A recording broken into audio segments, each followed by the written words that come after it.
Assalamualaikum warahmatullahi wabarakatuh. Selamat datang di mata kuliah implementasi pemetaan dan perencanaan sosial. Siang ini bersama saya Aditya Chandra Lesmana, kita akan membahas terkait rekayasa sosial. Rekayasa sosial adalah sebuah upaya kreatif dalam mengembangkan berbagai bentuk kreasi yang ada di dalam kegiatan pemberdayaan. Pada prinsipnya, rekayasa sosial adalah kegiatan yang terencana.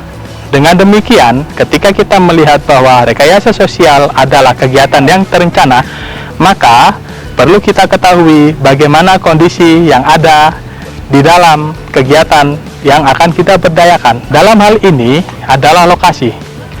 Saat ini, kita mengambil contoh pada Wana Wisata Pasir Ipis.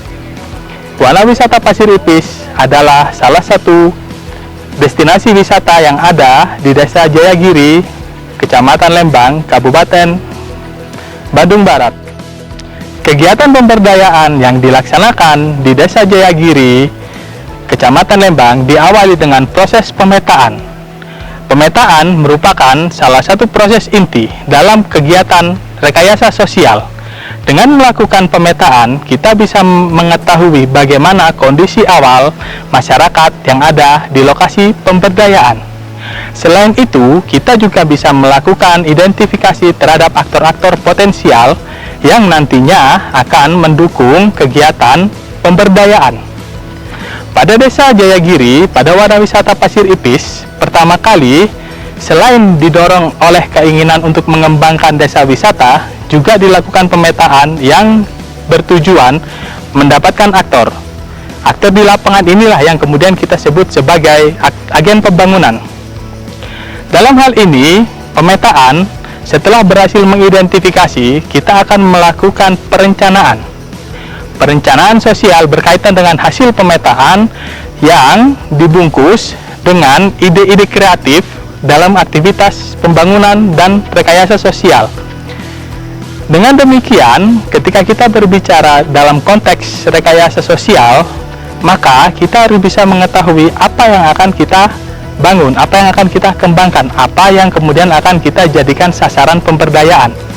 Pada Wana Wisata di Pasir Ipis, masyarakat dengan semangat yang sangat tinggi itu kemudian mau membantu mengaktifasi kegiatan pemberdayaan. Melalui aktivasi kegiatan pemberdayaan ini, masyarakat membentuk berbagai ide kreatif yang kemudian kita kembangkan dalam aktivitas rekayasa sosial. Rekayasa sosial memerlukan partisipasi tinggi dari masyarakat. Mengapa demikian? Karena pembangunan saat ini lebih condong pada pembangunan yang bersifat partisipatif. Artinya, masyarakat dibutuhkan peran yang sangat besar dalam mengembangkan aktivitas kegiatan di lingkungan wisatanya. Masyarakat juga didorong oleh peran serta dari para akademisi agar melakukan perencanaan partisipatif. Dalam hal ini, dalam konteks rekayasa sosial, perencanaan partisipatif adalah upaya untuk menjangkau berbagai macam ide, berbagai macam konsep dari masyarakat yang kemudian akan kita kembangkan. Masyarakat sendiri memiliki peran yang penting dalam proses rekayasa sosial. Seperti yang kita saksikan di Desa Jayagiri ini, Wana Wisata Pasir Ipis saat ini berkembang sedemikian rupa.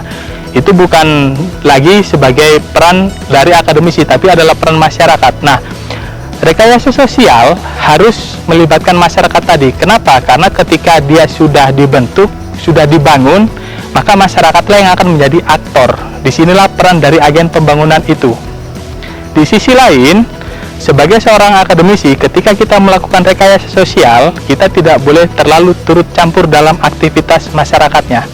Kenapa demikian? Upaya ini sekaligus juga menjaga relasi. Bukan kemudian kita menjauhkan diri dari masyarakat, tapi ini adalah membangun kemandirian.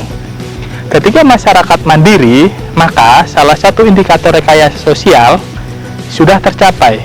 Selain itu, dalam rekayasa sosial juga perlu dilakukan perencanaan yang bersifat evaluatif. Artinya, ada perubahan-perubahan signifikan, ada perubahan-perubahan kecil yang selalu terjadi berkaitan dengan tahapan rekayasa sosial itu sendiri. Dengan demikian, masyarakat akan menjadi lebih berdaya tanpa kemudian harus diiringi oleh akademisi. Artinya, ketika kegiatan pemberdayaan sudah berjalan sedemikian rupa, maka masyarakatlah yang menjadi aktor.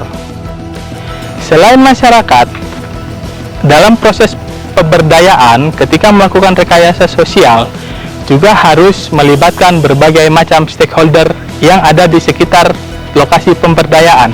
Hal ini bertujuan selain untuk meminimalisir adanya potensi konflik, juga untuk menciptakan kondisi harmonis sehingga masyarakat dapat bekerja sama satu sama lain untuk meningkatkan potensi wisata yang ada di lokasi pemberdayaan. Di Desa Jayagiri, pada Wana Wisata Pasir Ipis, peran serta masyarakat sangat besar. Dengan aktivasi masyarakat ini, mereka saling bahu-membahu menciptakan berbagai macam ide dalam mengembangkan wana wisatanya. Hal ini terbukti dengan munculnya berbagai macam wahana wisata baru yang melengkapi aktivitas wisata yang ada di wana wisata. Selain itu, pelibatan stakeholder juga bertujuan untuk memperluas jaringan sosial. Dalam rekayasa sosial, upaya untuk memperluas jaringan sosial ini sangat diperlukan. Mengapa demikian? Karena pengelola wisata, lokasi pemberdayaan, subjek wisata, subjek pemberdayaan itu tidak bisa berdiri sendiri. Selain oleh para akademisi yang melakukan pemberdayaan, para pelaku atau agen-agen pembangunan itu harus bekerja sama dengan berbagai macam stakeholder. Setelah melibatkan stakeholder, tahapan penting lainnya dalam aktivitas rekayasa sosial adalah melakukan evaluasi sosial. Evaluasi sosial ini mencakup 4 hal. Pertama adalah evaluasi konteks. Evaluasi konteks adalah dalam aktivitas perencanaan dan rekayasa sosial, kita harus memastikan bahwa apa yang kita dapatkan di lapangan itu sudah sesuai dengan apa yang akan kita lakukan. Dengan demikian, ada keselarasan antara hasil pemetaan dan hasil evaluasi pemetaan terhadap rencana kegiatan yang akan diberikan. Evaluasi selanjutnya berkaitan dengan evaluasi input. Evaluasi input ini berkaitan dengan mengecek kembali, melihat kembali apakah kemudian hal yang berkaitan dengan perencanaan program, berkaitan dengan jaringan sosial bersama dengan para stakeholder itu sudah terlaksana sesuai dengan impian. Setelah melakukan evaluasi input, selanjutnya kita masuk pada tahap evaluasi proses. Nah, evaluasi proses ini kita mengulang kembali dari awal pemetaan, perencanaan, penentuan prioritas program sampai kepada pembangunan.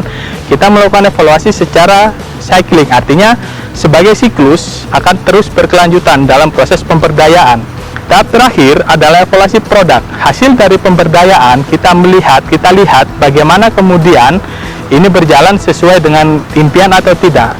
Dalam rekayasa sosial, output yang utama bukanlah terkait dengan bagaimana pendapatan masyarakat, tapi lebih kepada bagaimana masyarakat yang diberdayakan dapat menjadi lebih mandiri dan menciptakan kemaslahatan bagi masyarakat lebih luas. Demikianlah materi terkait rekayasa sosial. Untuk materi yang lain dapat diakses pada handout yang akan diberikan pada LIP 4. Terima kasih. Assalamualaikum warahmatullahi wabarakatuh.